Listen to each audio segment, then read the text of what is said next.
You're listening to Shoot the Hostage. I'm Sarah. And I'm Dan. We're a movie-obsessed couple that delves into a different film each week based around a theme. This season the theme is aliens, and we're covering 8 extraterrestrial-themed movies. Shoot the Hostage contains explicit language and mature content, as well as major spoilers for the chosen film. We really hope you enjoy listening and stick around.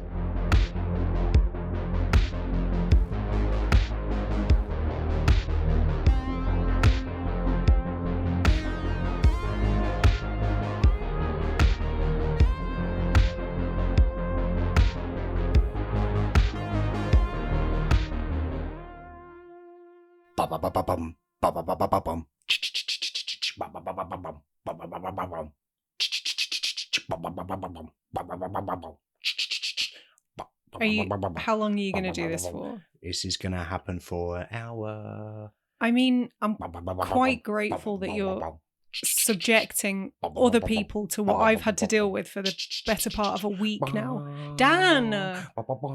Dan! Pack it in. Do you want me to leave? Oh no, I'll save that for the third act of the podcast. Please don't. Never do it again. What movie are we talking about today? Predator. I believe that's how it's pronounced. I got so carried away with that. I actually genuinely forgot for a second. You were just in your own little world. Yeah, I was imagining I was Silvestri, just composing myself. We're talking about Predator. It's our first episode of season 3. Yes, and that's how you chose to open it. Do you think anyone's listening still? I'd be surprised. So season 3, we're doing aliens this season, as we said up top in the intro. But as it's our first episode, I just thought I would highlight that we're doing a giant sausage fest for our first episode of season 3. After we did a giant sausage fest for our last episode of season 2. I was thinking about this. How did this get past me? I've got no one to blame but myself. Well, you create the schedules as much as I do. I know. We have equal rights, I guess. I do not have equal rights. Not in the world. No. But that's a different conversation. In this house, you almost have equal rights. Yeah, that's true. Almost.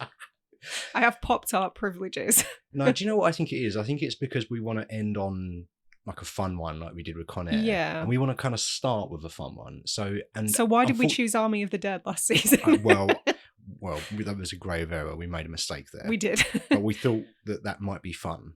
But this one actually will be fun. This one, the podcast will be fun. The movie was fun. Yes. It's really old now, the film.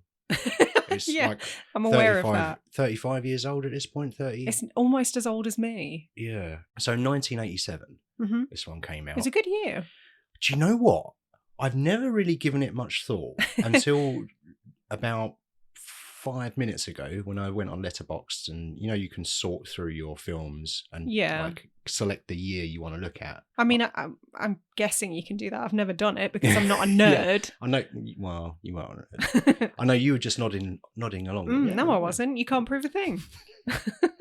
I'm filming this. Yeah, so I looked through Letterboxd. Some of the other movies that were released in 1987. Mm-hmm. These are just the good ones. Hit me with them. Lost Boys. Ooh. Banger. Which we'll cover at some point. We will. Robot Cop. That's a good year for you. Good year for Definitely. me. The old JC, Prince of Darkness, had a movie out in 87. Yeah, of course. Near Dark, anyone? Hell yeah. It was a good year for vampires. Good year for vampires. It was also a good year for Cenobites because Hellraiser came out in 1987. Yep. It was a brilliant year for Martin Short because Inner Space came out. Sam Raimi had a movie out. Do you know which one it was? No, I've never heard of it. Evil Dead 2. No. What's that? No. That indicates there was an Evil Dead 1. I've never heard of these films.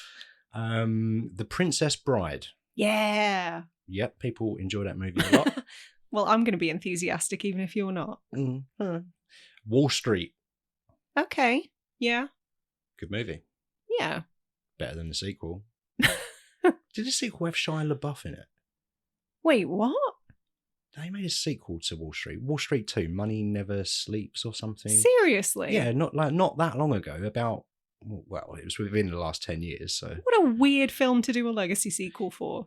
Yeah, it wasn't good. Shane Black joint, Lethal Weapon. Of course, yeah. We'll be talking about him. We will be talking about We will. Hawkins a little bit. Masters of the Universe. Gwildor. You've got the key. I love that movie. Me too. I think But it's not good. I don't know. Like, is Dan, it not good? no. What's not good about It's it? not a good film. It's very enjoyable. I think it is a really good movie. Okay. Maybe what theme can we get that into one day? Garbage. Garbage. No, because then you'll insist on the Garbage Pail Kids. Yes, I will. And Mac and Me. Oh no. The Gate. Oh, I love The Gate. The Gate came out that year. Full Metal Jacket. Okay. Spaceballs. All right, yeah. Schwartz. The Untouchables. Okay. You haven't named the one film that had a better opening weekend than Predator. What was that then? It was, I forget which one, but Beverly Hills Cop. Oh, Beverly Hills Cop 2. Right, yes. yeah. It was the only film to have a better opening weekend than Predator. In the whole of 87? In 87, yes. Okay. Yeah, because it did all right, Predator. It was 15 million budget and it grossed 100 million worldwide. That's excellent. But that was back when you could make action sci-fi horror movies for $15 million in the jungle. Just before we get off the year, the last one I want to mention that was released in 1987 was another Arnold joint, The Running Man. Right, okay. So I believe Predator came out first and then Running Man came out later. He was very busy. There was like a cluster of a number of years around the mid to late 80s where he was working quite a lot. He did a hell of a lot of movies. Yeah, he did, obviously, Terminator, Commando, I think Red Heat, Predator, Kindergarten Cop. Who could all bangers, twins. Forget twins. Films of varying quality. Yeah. But when I was a kid, Arnold was my action guy. I liked Stallone. I liked the Rocky movies. I liked Van Damme. But I feel like Schwarzenegger had the most consistent, fun action movies. Yeah, I'm inclined to agree with that. He was my guy. And mostly, if he hadn't made Terminator, then Stallone would probably be my guy. Really? But Terminator is the greatest movie ever made. So, yeah. So, Predator then. What do you remember when you first watched this movie? So, I came to Predator quite late, comparatively. I definitely didn't watch it when it came out because I was 5. And unlike you, my parents would not have allowed that. I don't know. I was probably late teens before I saw this, maybe even early 20s. Right. I saw Terminator way before I saw this. How did it hit you? Like, what was your takeaway when you saw it? Because by that point, I guess it was a stone cold classic for a lot of people. Yeah, absolutely. So when you saw it, was you like, oh yeah, that is a classic, or was you like, sometimes that can happen if a film's hyped too much? I would say I probably was a little bit underwhelmed. It took a few more watches for it to really cement its reputation for me. Okay. I watched it with my mom a few years back. That was quite a fun experience. How did that go? She was engrossed, and then when it finished, she went, well, that was daft. As she is wont to do. Yeah. What about you? Well, I must have seen this when I was 4 or 5. That's insane. I don't remember the first time I ever saw it, put it that way. Okay. But I do remember watching it on VHS, but it was one of those tapes that you record off the telly. Right. So I think that some of the gore hadn't been included or was cut out. I remember on ITV back in the day or BBC or whatever, they would show these films slightly earlier maybe. But they would cut out a lot of the gore or just swap the word fuck for flip or something. And like the aeroplane cuts that you still get these days. Yeah.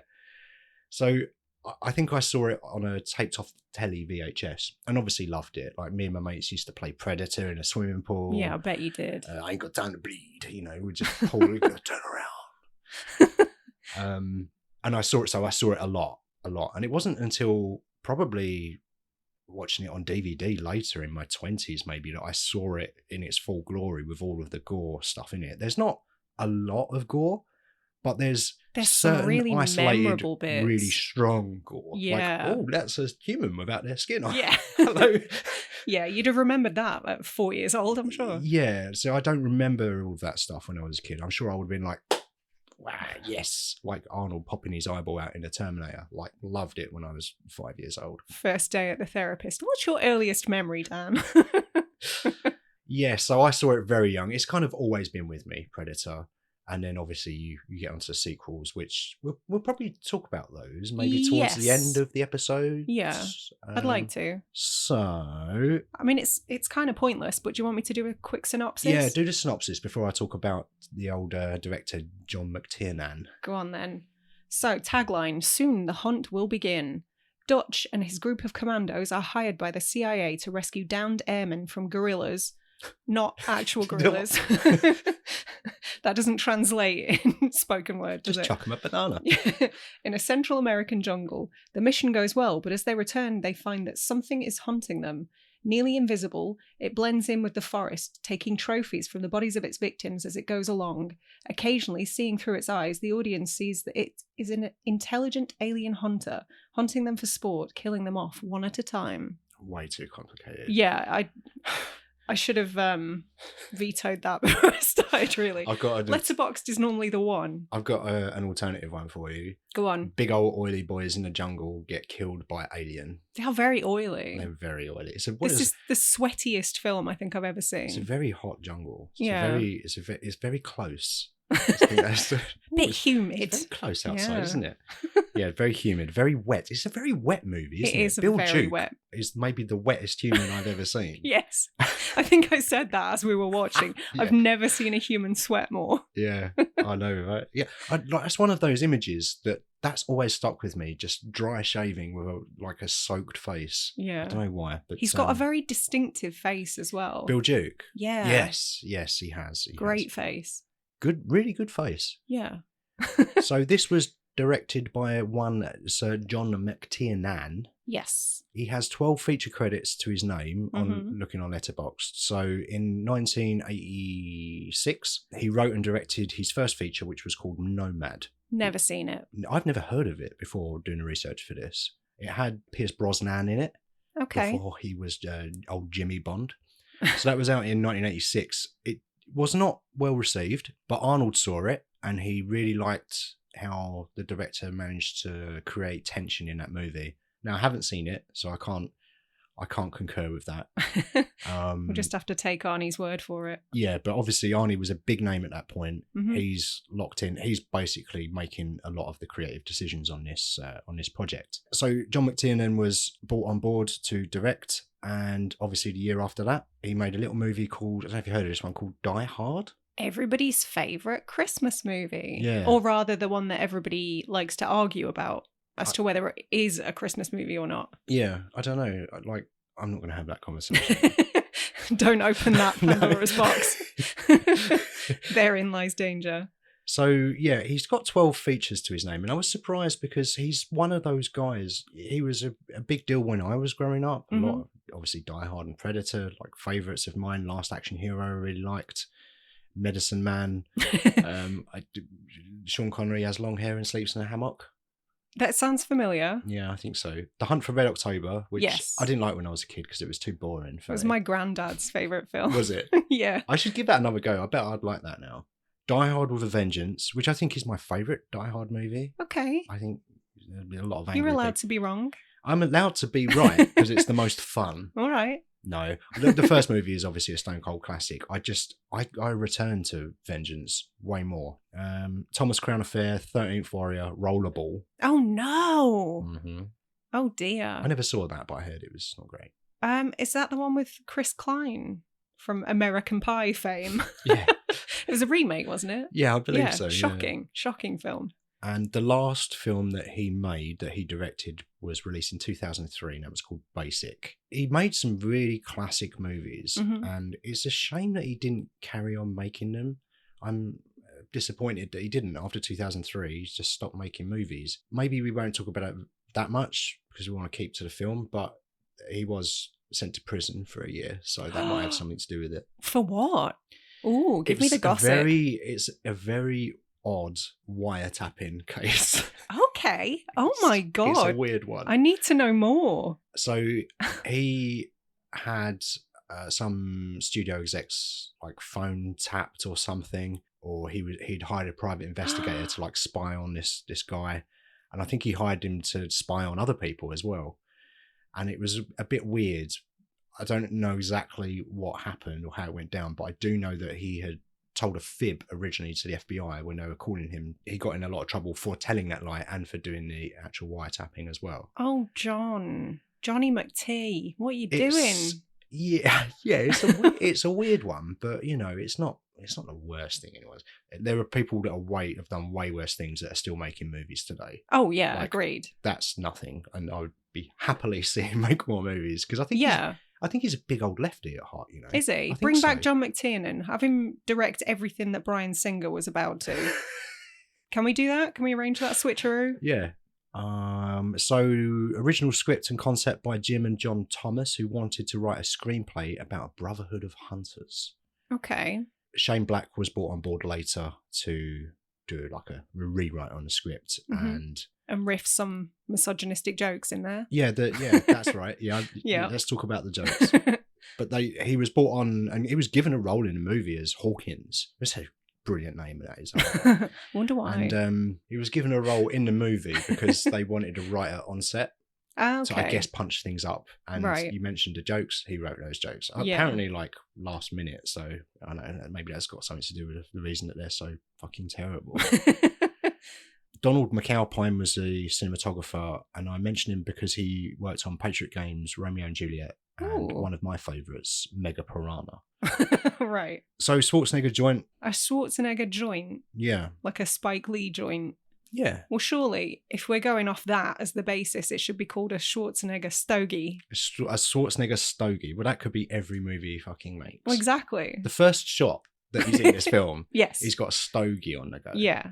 Did you know they weren't allowed to light it in the helicopter for obvious reasons, for safety purposes? So the glow was added in post. I heard that the glow was added in post, yeah. Yeah. Oh, right, but I didn't know that was the reason. Yeah. Oh, interesting. Yeah, because he had to have his mouth around something, didn't he? Yeah, apparently that's a thing. He must find it very soothing to have a long thing in his mouth. So.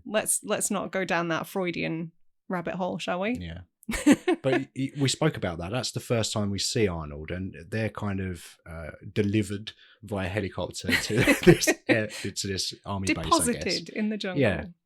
But I thought that was a really good scene because just prior to that, we'd seen the Predator being dropped off off a spaceship. Are you broken? I'm trying to do the Predator. Oh, right. Thought I was going to have to put a 50p in you. No, but I liked it because you see the Predator dropped off onto the Earth, and then the parallel shot is the team being delivered to the army base. Yeah. So I thought that was just you got this team versus this team, or this one guy versus this team. This 7-foot monster. And the 7-foot monster, the Predator, Kevin Peter Hall. Yes. You may know him from Harry and the Hendersons. Was he Harry? He wasn't Henderson. He could have been... Wasn't Lithgow Henderson? Yeah. Well, yeah, he was Papa Henderson. Papa Henderson. Yeah. I loved that film when I was a kid. Yeah, do you know what? I think I did as well. There was a TV show. Yeah. But Kevin Peter Hall was the Predator and Harry or the Hendersons. Did you know that it was supposed to be Jean-Claude Van Damme? I did. It sounds so fake, but I read that in a couple of places. He actually was in the jungle in the suit. Yeah, but he couldn't move the way that he was supposed to. Yeah, it was way too hot and he couldn't see very well and he was very short and he didn't look very threatening against these towering oily boys. And he was a bit annoyed that his face wasn't in the movie. Yeah, I heard that as well. It's like, what? You're an alien. What are you going to do? Have you seen some? The shots are pretty funny. I haven't seen them. I know what I'm Googling immediately after we record them. Yeah, but they shot some stuff. It wasn't working. The costume looked terrible. They macked him off. And Schwarzenegger brought on Stan Winston to redesign, come up with a totally new design for the Predator. And I think had that not happened, we would not be talking about Predator today. I agree. Maybe we would, but maybe it would be going, do you remember that fucking terrible movie? It could have gone very, very, very differently. I think iconic. Yeah, I mean, the Predator itself only has about 8 minutes of screen time, which is wild. Yeah. I mean, I'm not 100% sure if that includes the parts where he's see-through. But yeah, I read that he only has 8 minutes. Yeah. So to come up with a creature that's that memorable, that makes that much of an impact with such little screen time that's not nothing. Yeah, it's iconic and it's unlike anything else. Yeah. Especially for that time, or even since, actually. I can't think of something that's as... I mean, you've got the Alien and you've got the Predator, like Giga influence, obviously, on the Alien. And obviously Stan Winston. Did Stan Winston work on Alien? Did he develop the Alien from the Giga concepts? I think he might have. I think you might be right. Yeah. He definitely did the Terminator, didn't he? Yeah, I read elsewhere, just as a little side point, that the mandibles on the creatures, on the Predator's face, were actually James Cameron's idea. Yes, I heard this too. Is that true? I think so. God, such a boys' club. Yeah. It's so cool, though. Yeah, and it looks great. And Kevin Peter Hall, unfortunately, we lost him in 1991. Unfortunately, he was in a car accident. Oh, damn. He had to have a blood transfusion, and he contracted AIDS from said transfusion and died in 1991 from pneumonia. Oh, man. 36th, a month short of his 36th birthday. Oh, that's such a tragedy. Sucks, man. But he was in Predator 1 and Predator 2. And he was Harry. Yeah. So, legacy. Yeah. He was also in the end of Predator. He was one of the helicopter pilots. Was he really? Yeah. Apparently, cool. He was just like did such a bang up job. Everyone was really happy, and they were like, "Go on, you get to the chopper." I believe they said. Carl Weathers. I love Carl Weathers. So do I. He's I don't know, man. It's weird. Go on. He's had you so many. Of a bitch. He's had so many iconic roles. And yet my mind always goes to Happy Gilmore. And I'm like vaguely ashamed. Hasn't he got an arm off in that? Yeah. Whenever I see Carl Weathers, my brain's just like, damn alligator, bit my hand off. Does he only star in movies where he's incapacitated with one arm? I believe so. He's got an arm off. Oh, come on. He's obviously Apollo Creed. Apollo. Yeah, Apollo. Well, that's what I mean. Papa Like, Creed. he's done some truly iconic roles. He's great. And he's actually like a good He's good in this movie. Yeah, His he is. acting rings around Arnold, especially in the first half. It's not that difficult. Arnold's line delivery It's so bad. Good. It's so monotone. It's weird because like the first half an hour, I was really, especially this time watching it for the podcast, I was really tuned into it, and I just thought, oh, that line delivery is very flat. It's not very good. But as the film progresses, and I guess he says less and less. Yeah. Because he can do like the eyes. He can do a stare or a grimace, and he's very good. He can. Oddly, I think it's the reverse problem that most actors have. I think most actors can probably deliver convincing dialogue, but they have can't do problem the with their face eyes. Acting. But Arnold is really good with the face acting and not so Yeah. great with the dialogue. But I do feel like he improved as the movie went on. And it probably wasn't shot in sequence, so I don't know how that managed to happen. Either that or you just got used to it. Maybe. But I don't know. Maybe it's because the initial, when he's first introduced, he's having conversation. He's having real conversations, isn't he? About this bloke was travelling on the wrong side of the border or whatever. But then as the film goes on, he's just saying, check the perimeter or look at the tree, or, it doesn't have to be, it just needs to be a certain cadence rather than like a conversational type thing. So I don't know if that's got something to do with it. Yeah, maybe. But yeah, cast-wise as well, Elpidia Carrillo. Yeah, who we just saw in Blue Beetle. Yes, she plays Anna Mm-hmm. and is the only female in this cast of Sausage Sure Oily is. Boys. That's horrendous. Never say that again. Bill Duke, as we've mentioned, as Mac. Yeah. Turn around. He's actually directed more movies than John McTiernan. Yeah, you said that the other day. I didn't know that. Yeah, with Sister Act 2 being one of them. Back in the habit. They still haven't made that Sister Act 3 movie they keep promising us. I mean, I'm not going to hold my breath for that one. I'd watch it. I quite like Sister Act 2. I think it's funny. It's a good movie. Jesse Ventura, Blaine. Apparently he and Arnie had a total macho off. A bro off. Yeah, and they Are you going to tell me the bicep thing? Well, yeah, there was the bicep thing when Jesse Ventura figured out that his biceps were larger than Arnie's and he wouldn't drop it. But also they worked out before shooting every single day. And it got to a point where they were in such fierce competition that they would start getting up earlier and earlier to beat each other to the gym. Yeah. And it got to the point where they were getting there at 4 a.m. Yeah. And Jesse Ventura would arrive first and douse himself with water. So it looked like he'd been exerting himself before Arnie got there. Oh, man.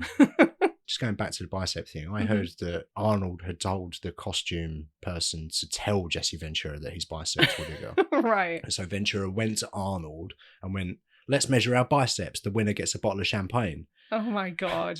Yes, let's do it. and then they had a bicep off, a buy-off, if you will. Sure. And Arnold won, obviously. And did he? Ventura was cucked by Arnold. Oh, God. Sonny Landham plays Billy. Okay. Billy! I read somewhere that Billy was intended to be more of a main character. They wanted an Indigenous actor in the main role, which does make me wonder if that was some of the thinking behind the more recent Prey. Yeah, which is a good movie. Excellent movie. Which is an excellent movie. Yeah, which we might touch on that a bit later. Yeah, but he was also a porn star. He started off in porn. Yeah, he wanted to be an actor and went down the porn hole. I'm sorry. My brain was like, don't say it. And then it said it. Sorry. He was in Warriors. Who was he in Warriors? Apparently he's a policeman who got his leg broken. Do you recognise that character? Near the beginning, maybe? I don't remember. Or the bit with Ajax in the park? I've only seen it once. So I should don't really know remember. that. God damn it. That's in my top 10 of all time. Yeah. Which is why I wrote it down. Okay. To embarrass me. Shane Black plays Hawkins, and that's the team. That's the ensemble cast that we're dealing with in this one. Yeah. They're all. That's the thing, isn't it? The characters in this are all very memorable. They're not all likable. No. Especially Jesse Ventura's character is probably the worst one, I would say. But they're all memorable. They've all got very strong characteristics. They've got a joke teller, and actually, I forgot one. There's Poncho, that guy. I did forget one. They're all very memorable, apart from the one I forgot. But no, it's all about the character. For the first half of the movie, it's about the characters, and then you see them slowly get picked off and picked off and picked off. Like, and in a similar, as you said the other day, it's like a slasher movie. Well, I think this is. It had never really occurred to me until we watched it the other day. But I'm like, it's a film that has a massive crossover appeal with horror audiences. Like, I think first and foremost, it is an action movie, but it has such big crossover appeal for horror fans. And I mean, the gore obviously is an element in that, but at its heart, it is kind of a slasher movie. Yeah, I think so. A bit like Terminator. Yeah. But you said yes. Well, of a fashion. Damn it, that's recorded as well. You're never going to let me live that down. It's going into the world. Yeah, it is. It's an odd mix. It's almost like it shouldn't really work. Yeah. But it's horror, sci-fi, action. I would put all three of those descriptions against it. Yeah. I wouldn't pigeonhole it in one or the other. It does have a lot of crossover with horror fans and sci-fi fans and action fans. It's one of those movies that hits a lot of areas of the sweet spot for a lot of people. I really enjoyed it when I was a kid because it was action, and then the sci-fi stuff was like a nice bonus. It was just like a really nice, well-made action movie, but it just the villain just happens to be a sci-fi alien villain. It's honestly, it's so difficult to wrap my head around sometimes that, like, when you were watching Predator and like RoboCop, I was watching Rainbow Bright and the Star Stealer. Yeah. That's how different our childhoods were. Well, maybe we'll have to cover that one day. Well, it'd be my first time watching it.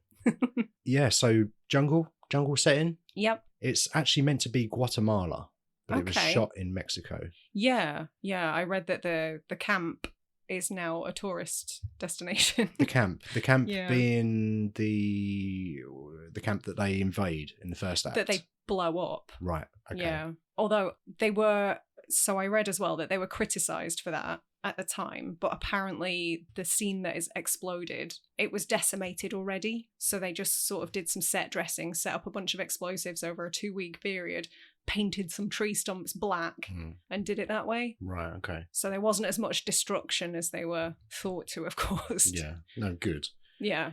But that's kind of your first, is when they attack that camp, is kind of your first action sequence. And it's a really good one.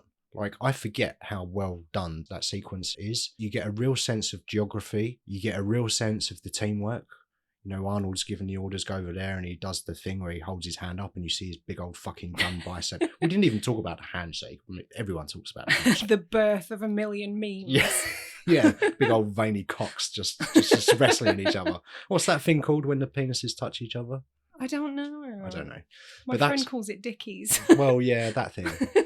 But anyway, tangent. I think that the attack on that camp is really, really well done. The sense of geography, the way that the camera follows a character, and they really utilise the rack-in focus technique to progress the scene. Yeah, Zack Snyder, take note. Oh, man. Do you know what? Yeah, Snyder should watch this movie more. Yeah, no, it's a really good, well-done action scene. And you get a couple of the Arnold zingers in there. You get stick around. And when he throws that knife at someone, which the knife was custom made for this movie.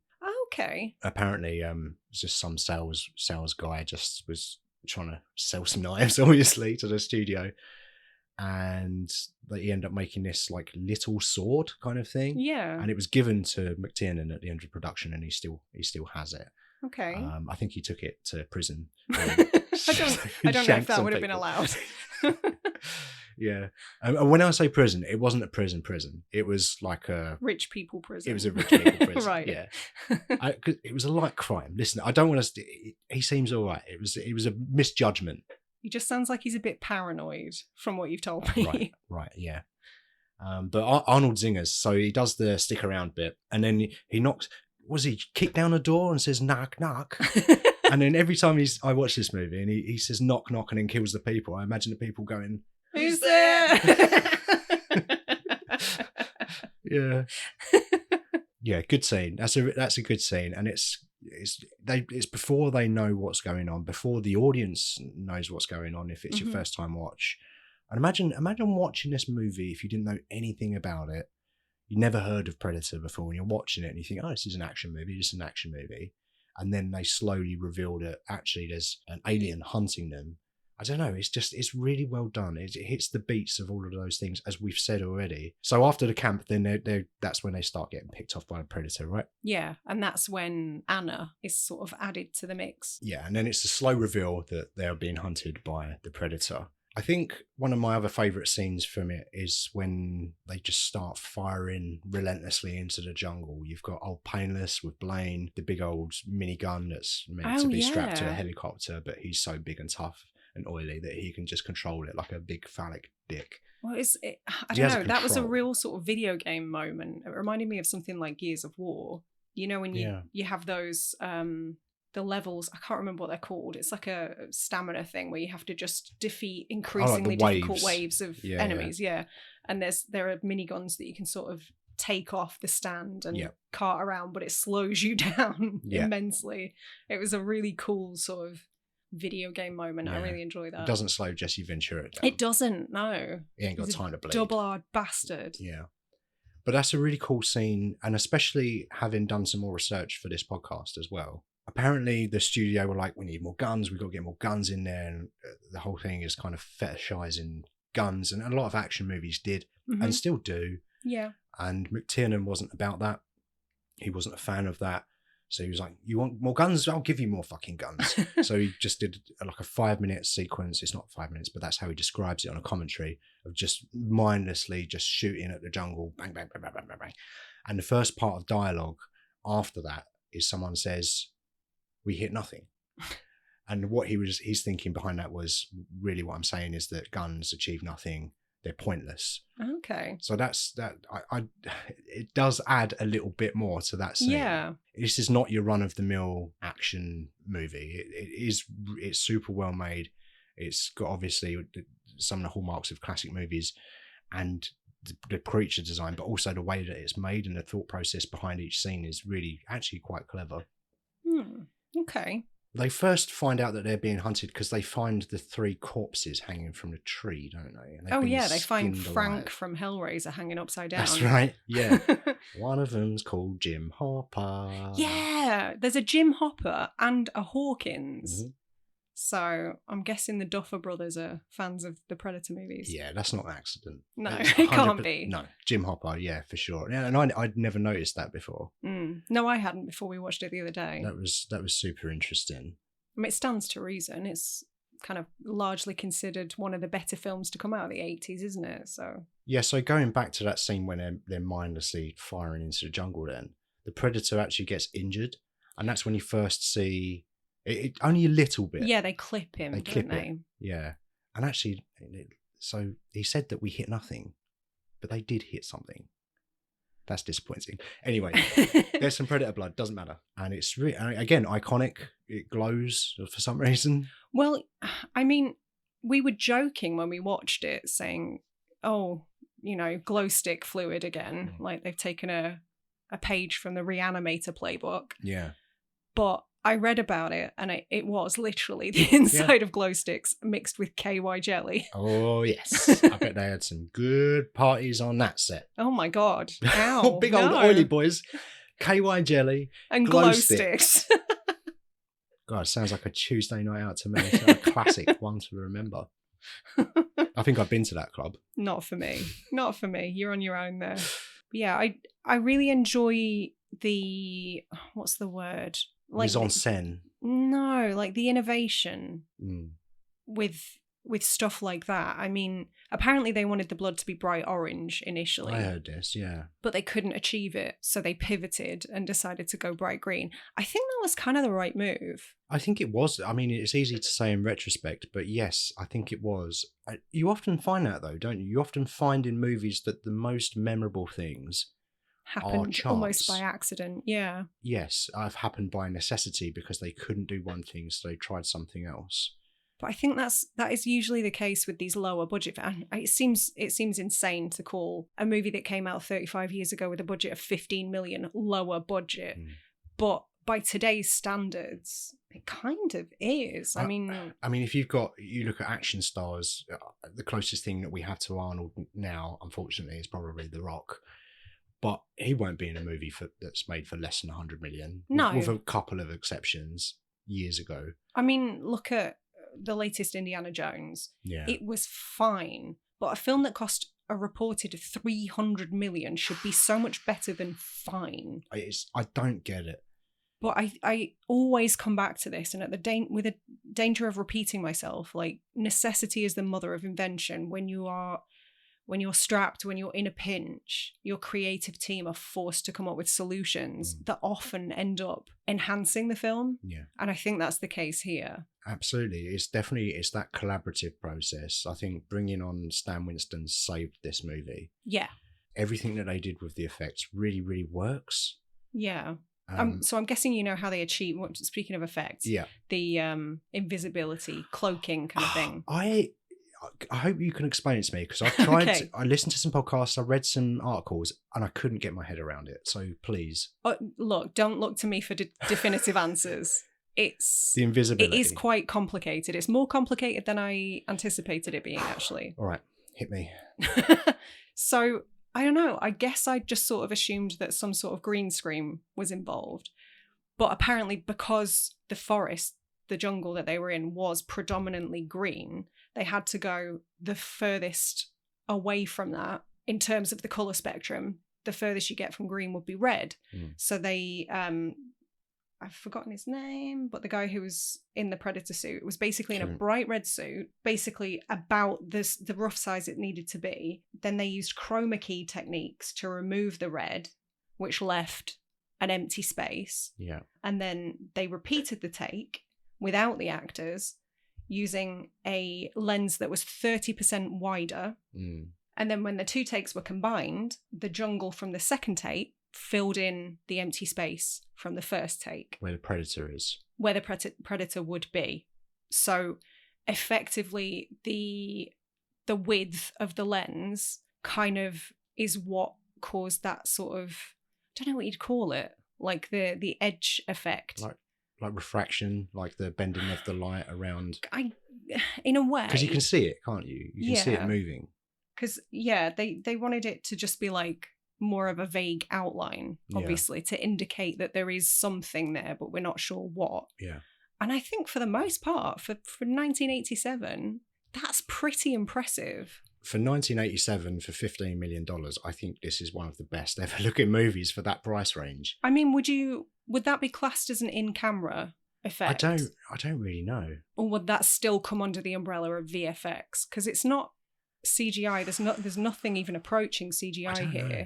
I'm not sure, But it's so clever. Yeah. Like that somebody sat down and thought about it and was like, right, well, if we use red and blah, blah, blah. I'm just like, that's mind-blowing to me. Basically use the rules of the colour wheel, and I don't know, man. It's so impressive. Yeah. And I think it still looks good. It's weird because there were moments when I was watching it thinking, ooh, a little bit shaky, but it's 1987. And then the more I read about it, the more impressed I was that it looked as good as it did. Yeah, it's a very Heath Robinson way of approaching this production, which I enjoy. What about the heat vision? Did you read anything about the heat vision? Not a huge amount. I don't know how they achieved that. I do know that there were certain... so we only see that, really. And obviously in Predator 2, they kind of expand on that. They open with that. Well, yeah, but they, apparently it's indicated in the first Predator that the Predator has different modes of sight. So, the heat vision is only one of them. And then, infrared, whatever else. And that isn't brought into the mix until Predator 2, but it's hinted at in Predator 1, which I didn't pick up at all. Well, his vision, when he takes his mask off, his vision does change. Yeah. Is that what we're talking about? Or does he swap through? No, I get the impression there's multiple different modes of vision that they have that they can switch between. Well, you definitely have in the AVP game, you can switch between. Right. Yeah, so on the commentary, McTiernan was talking about how with the heat vision, originally they actually procured a heat vision camera, but the cables were so thick and they had to basically keep it within a few feet of the truck. And it took them a week to get the most basic of shots. So they did abandon that, and then they did it another way, which I couldn't also understand. I tried to read it and I was just like, no, this had blown my mind. But they did something with drawings or something. Okay. I'll have to look this up again. I feel bad, but I really did try and get my head around it. I did understand the invisibility stuff a lot more after you have explained it to me. So maybe you could research the heat vision stuff and explain that to me after. Okay, I'll have a look. Maybe we'll do a companion show.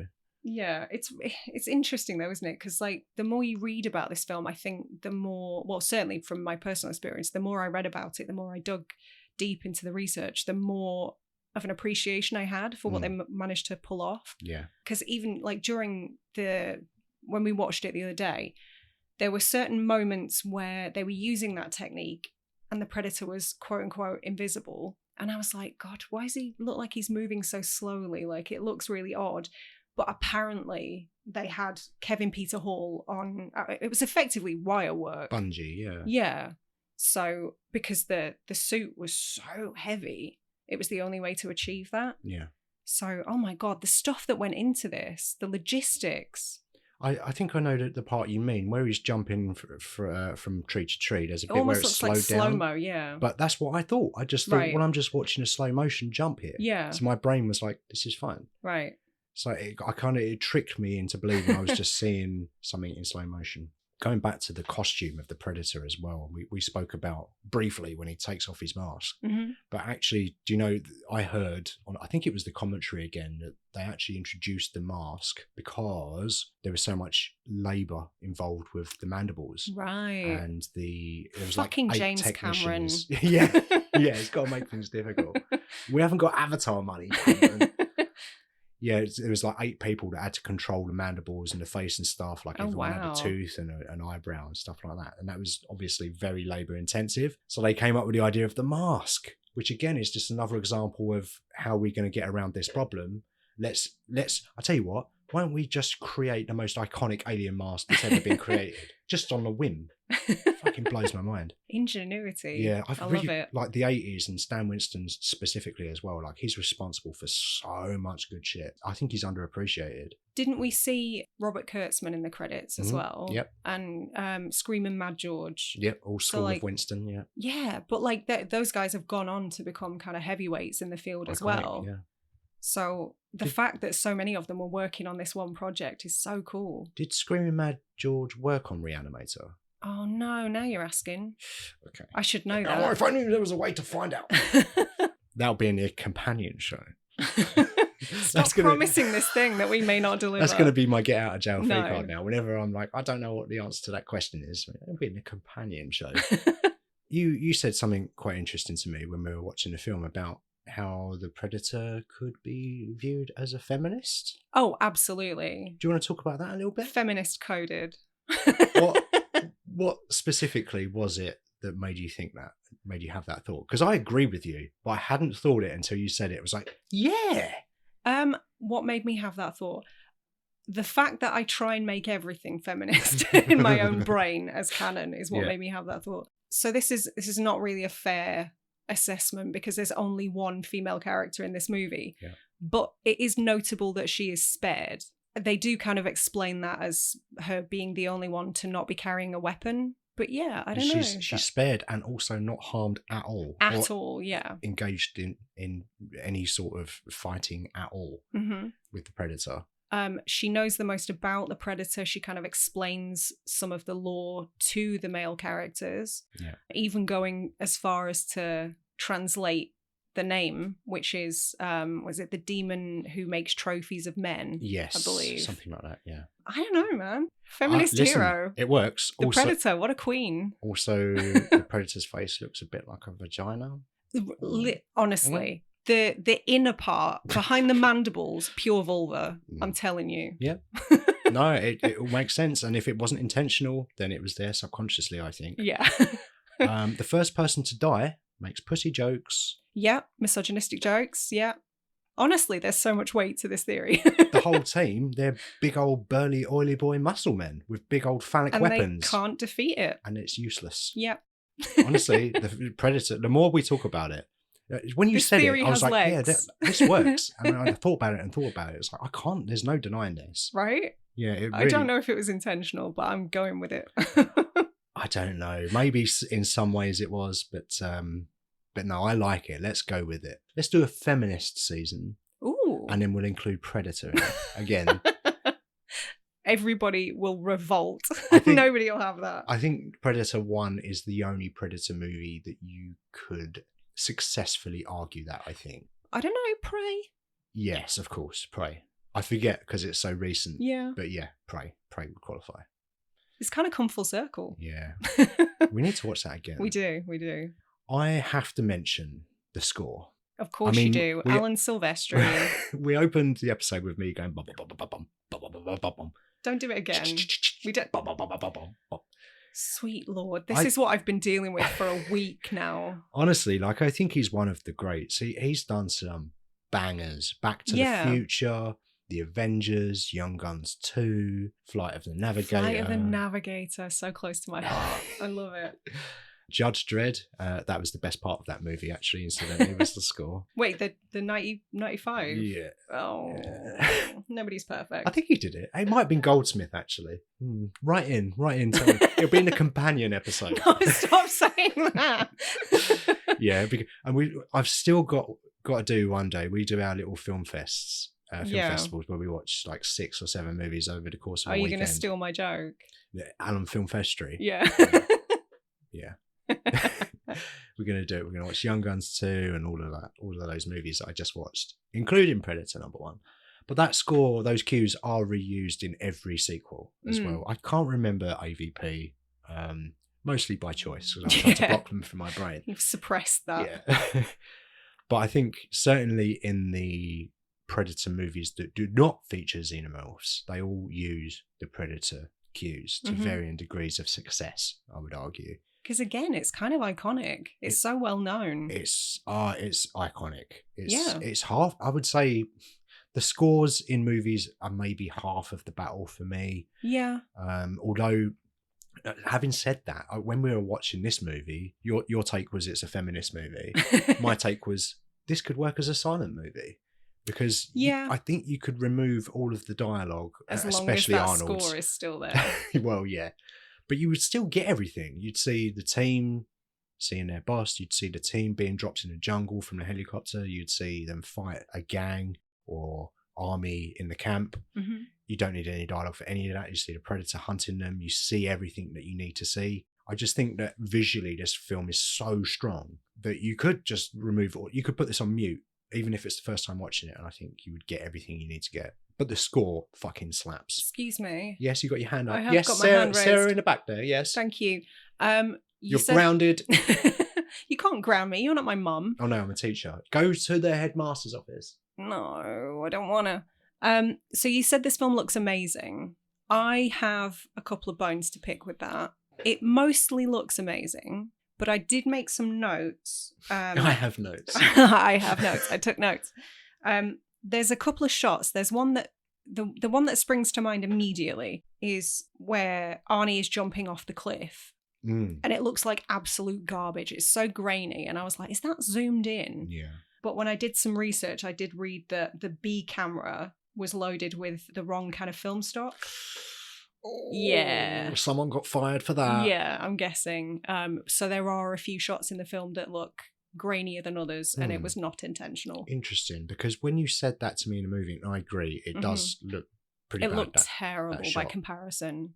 I know that was a stunt performer in that shot, because I know that the person that performed that stunt broke their foot or their knee knee they blew out out their knee. That's yes, right. I read that I as knew well. it was a leg-related incident, but I thought maybe it's because it was a stunt performer. They were trying to disguise that it wasn't Arnie. That was my gut feeling, but No, it's just someone put the wrong film in the camera. Someone done fucked up.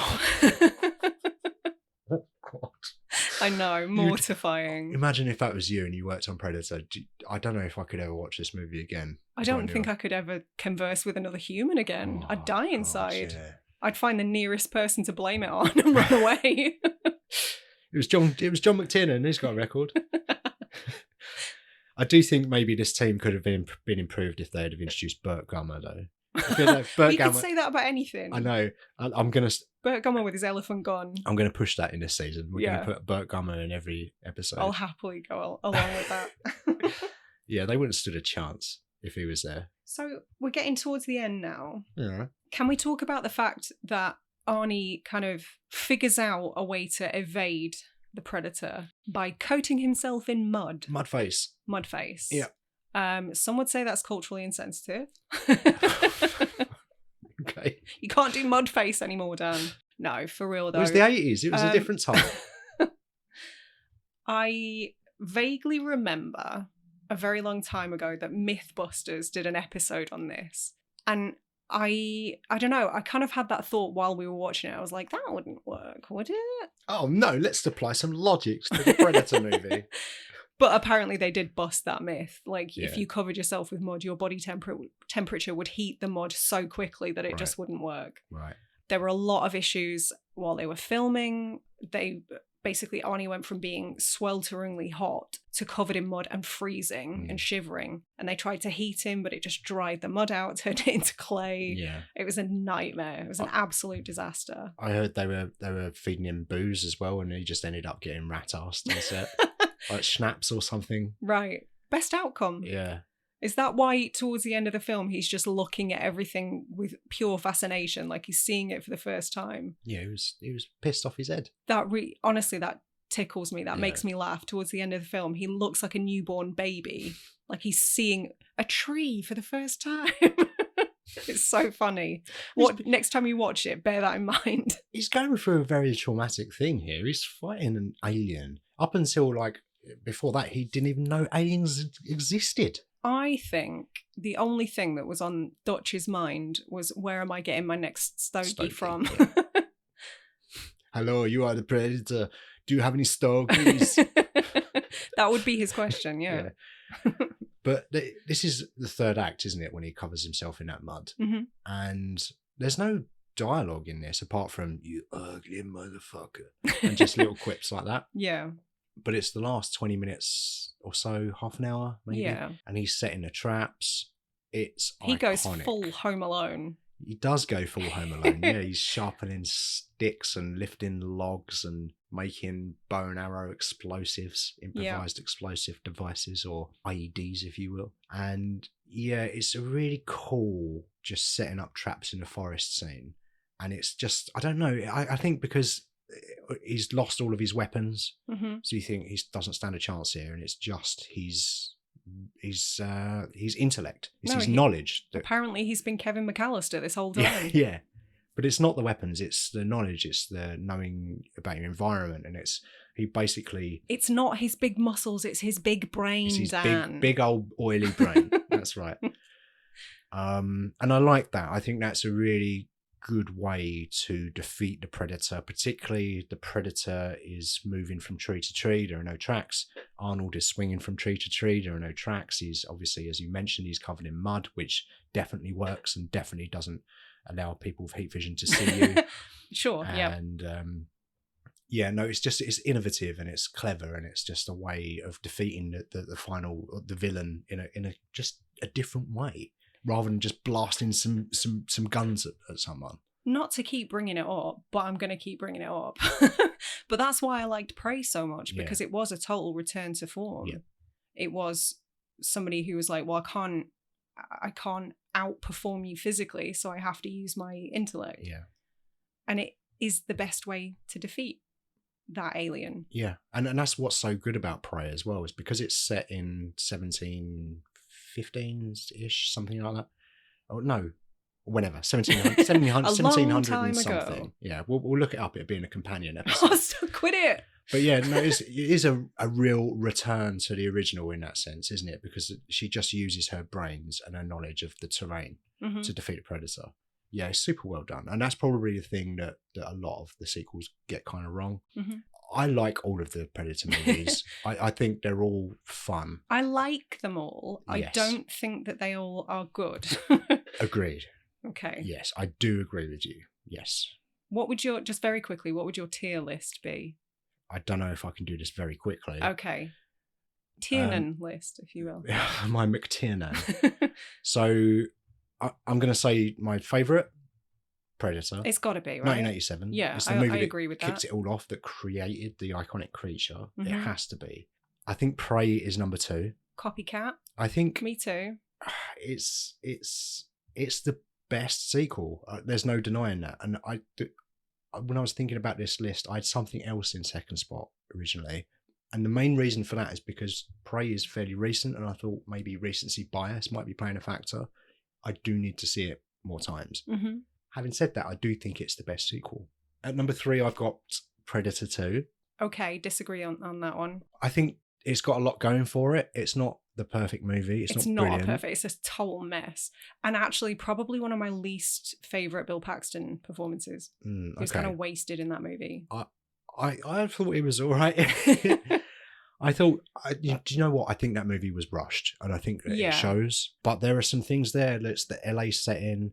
It's kind of close to the time when the riots were there was some really good ideas. They could have done some stuff with gun culture and the accessibility of weapons, particularly after the first movie being so anti-gun. Yeah. There's some really interesting stuff they could have done with it. Danny Glover, I think, is brilliant. I think he's really good. Mm-hmm. Paxton, I like the introduction of the agency. Gary Busey's in Predator 2 for some reason, but the script is bad, and it's not paced brilliantly. It's proper baggy in the middle, and the third act I think goes on a bit too long as well. Yeah, it's agreed. Not punchy. It does drag. Mm-hmm. I think the next best one is Predators. That would be the number 3 spot for me. I think that's just a little bit more enjoyable than Predator 2, personally speaking.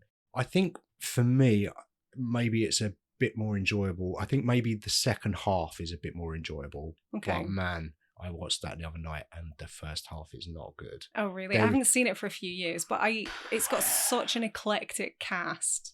Yeah. I remember thinking it was super enjoyable. Well, the setup is kind of what I always wanted a Predator sequel to be. Mm. It's another team, but it's it's the jungle, but it's a different planet.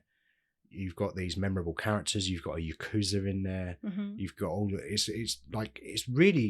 it's a good sequel is what I'm saying. The idea is a really good idea for a sequel, but some of the script is bad. For some reason, Topher Grace knows that some of these plants are poisonous. Topher Grace was not good. They land on an alien planet and he's like, don't touch that. That plant's poisonous. Well, how the fuck do you know that, Topher Grace? How do you know?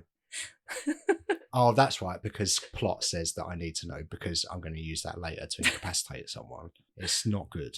Walton Goggins' rapey character is played for laughs. Yeah, that's a bit gross. Does not sit well. Which is a shame because I normally like Walton Goggins. Yeah, there's some really ill-advised dialogue in that movie, and Mm. I always think it was directed by Rodriguez, but it wasn't. He wrote it. Oh, right, okay. Apparently he wrote it back in the 90s, in 94, I want to say, Mm. and obviously enjoyed some success with El Mariachi and Desperado, and I guess had some clout and managed to get this Predator movie made. But I think Adrian Brody is magnificent. He's great. I think, and I'm so disappointed that he didn't do more action stuff because he's got it. He's got that thing, and it's hard to do. He's got, but he can act as well. But he's also got that menacing presence, and is just a calm but aggressive, knowledgeable hero. And he's shredded to fuck. He worked hard to get shredded for that movie. Yeah, it paid off. Yeah, and the final act is great. And Alice Braga as well. Yeah, she's brilliant. Yeah, and listen, I think that movie is equally brilliant and equally terrible. That's and fair. It's a weird mishmash of things. But yeah, it's my number 4. And number 5 is The Predator. Of course. It has its issues, but I enjoyed it. Do you know what? I enjoyed it. Like I said at the top of the show, there isn't a Predator movie that I don't enjoy to some degree. I'm not talking about AVP. Yeah. Just Predator movies. And this one was garbage, but I still enjoyed it. Yeah, I mean, I am pissed. I want to know what happened to the dog. That was the one question left unanswered. What happened to that dog? Is the dog safe? That's what I care about. Okay. I saw that at the cinema. Was super stoked to go and see it. It's the only Predator movie that I've seen at the cinema, I think. Wow. Okay. And I was super excited, and I watched it, and I was like, got out and thought, yes, they used the Silvestri score, and I'm happy, and it was a lot of fun. And I went on IMDb. Let's check out. Everybody hates this. Yeah. Yes, it has its problems. It's not the best, but it's fun. There's a lot of stuff in it that I really like. It's just silly. Sterling Brown, brilliant. Yeah. Really, really good, charismatic and fun character in that. Son of Gary is in it. Oh, yeah. Who's meant to be a relative of Gary Busey from Predator 2. So it continues that kind of story, or is part of the same universe. That's the thing that I really like about these movies, is they all reference previous movies. And that's kind of rare to have a franchise when there's 5 movies for 35 years. They've still not rebooted it. It's coming. That's true. I would say the only other franchise I can think of, and it may be because we watched it recently, is Child's Play, like the Chucky movies. Yeah, I can see that. Yeah. They've stuck to their guns. Don Mancini, however silly things get, they never retcon anything. Yeah. They stick with it and just keep going forward. And I kind of admire that, even when it's not good. Yeah. I mean, the end of The Predator, he gets some Iron Man Predator type suit thing. I don't know. And that is a weird choice. Yeah. So maybe we can just forget that we did that. Perhaps. But maybe bring back some of that cast or do something, because there was a lot of good ideas in that. And I think that's the main thing about these Predator movies, that every single one has some really fucking solid ideas in it. Yeah. But they're not always executed brilliantly. Agreed. The best that they did was Predator #1, and Prey is, I would say, as good as Predator. Mm-hmm. It's just that Predator 1 was the movie that kicked it off. Yeah. Was it Dan Trachtenberg who directed that? Yes. Yeah, give him the franchise for now. Well, it ended on a cliffhanger. Well, not a cliffhanger. It ended on... There's the possibility of more. It's telling. I think so. Yeah. You know what? It's good because Prey is getting a physical It's getting a physical media release. Oh. And not many streaming movies get that. No. I don't believe we're getting it here. It might be region A only, region 1 only, but we've got a region. I need to watch the version in Comanche. What did we watch? We just watched the English version. Did we? Yeah, because we weren't aware at the time that there was an alternate. Right. Yeah, we'll watch the Comanche version for sure. But that was, I liked that because at the end of that movie, it acknowledges Predator 2 basically, and the weapon. You got very excited the first time we watched that. I did. Yeah, I did.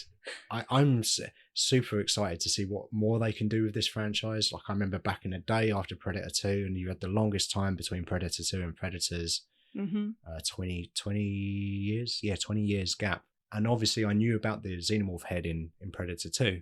So I can't wait for an alien movie. Oh no! I say I didn't have to wait 20 years. It was, when did AVP come out? 2003. I want to say like 2003. Yeah. So I had to wait 13 years for them to really make use of this Alien v Predator idea, and I was so excited. Oh, I bless couldn't ya. wait to see AVP1 because the game was great, and I'd just gotten. It's probably one of 3 games I've ever played on a PC is AVP, and super excited, and then watched it. And what is this 12A garbage that I'm watching here? Terrible. Yeah. And AVP Requiem was even worse, I thought. It's unwatchable. I hated it. It's bad. They tried to up the violence, I think. Yeah. And that make which it a is bit more why I violent. prefer it, but it's not. They're both terrible. But it's terrible. And it's dark. There's lots of dark scenes and you can't see what's going on. And I can't watch those movies. So if we're still doing a ranking, AVP is second from bottom and AVP2 is the bottom, very bottom. Can't get lower. Yeah. So our lists look very similar. Yeah, just with one change. Yeah. But would you put AVP2 above AVP1? Oh, I don't think it's the better film. Yeah. I just enjoyed it more. Yeah, fair enough. But I didn't enjoy either of them very much. So there's not much in it. I'm never going to be watching those again. No. Unless it's for the companion episode. Oh, God, this doesn't exist. Please stop. Oh, dearie me. But anyway, so we're basically... This is us wrapping Predator. Is there anything scarier than a foe you can't see? No. I mean, that was a hypothetical kind of rhetorical was question, but okay. And it would be silly of us not to mention what in the hell were the end credits? Oh man, I'd forgotten about that. Yeah, where everyone's just looking at the camera and doing a little The smile. weird sitcom intro. Yeah, it's odd, isn't it? I'm not a fan of that. It was a weird choice. I don't. Yeah. It does take you out of the experience a little bit, but at the same time, I think we're just acknowledging here that we've had a good old time where a lot of big old oily boys have just been blown up, and here they are again, just so you can remember their names and go and watch it again because it's fun, isn't it? But it's cheesy as fuck. And Shane Black is definitely a better screenwriter than an actor. Agreed. I would like to end it on a quote by Elpidia Carrillo. Okay. When talking about making a movie, Mm-hmm. she said this: "The only thing I learned from making Predator was to be able to survive among a bunch of horny, macho, stupid muscle men, and I am very proud of that." Oh my God, I love her. Right? So Elpidia Carrillo and The Predator, feminist icons. Agreed. It's concrete fact. So all there is to do then is just to let everybody know what we're covering next week. I can't remember what we're covering next week. And I thought so. Obviously, we're continuing the Alien theme. Yep. Our second episode of season 3 is a Bowie movie. How did you forget? Fuck. You love that I'm guy. so ashamed. We're doing The Man Who Fell to Earth. The Of Man course we are. What Fell to Earth. That's not what it's called. Maybe in Southend. I don't know if I've seen this movie. I don't think you have. I It's don't- Nicholas Rogue. You'd hate it. You won't like it. Great. I can't wait for that episode then. I'm going to be thrilled. Listen, it'll be fun. It'll be fun. There's loads to talk about with Bowie, isn't there? Yeah. Like, I'm sure you could talk about Bowie for weeks on end, so it'll be very much be relying on you, that one. But yeah, thanks for listening. Next week, The Man What Fell to Earth. Yep. Thanks so much for listening. If you've enjoyed the show, don't forget to subscribe and leave us a review wherever you listen to podcasts. You can stay up to date with us on Twitter, Instagram, or TikTok at @STH_pod or support us on Patreon. Everything will be linked in the description.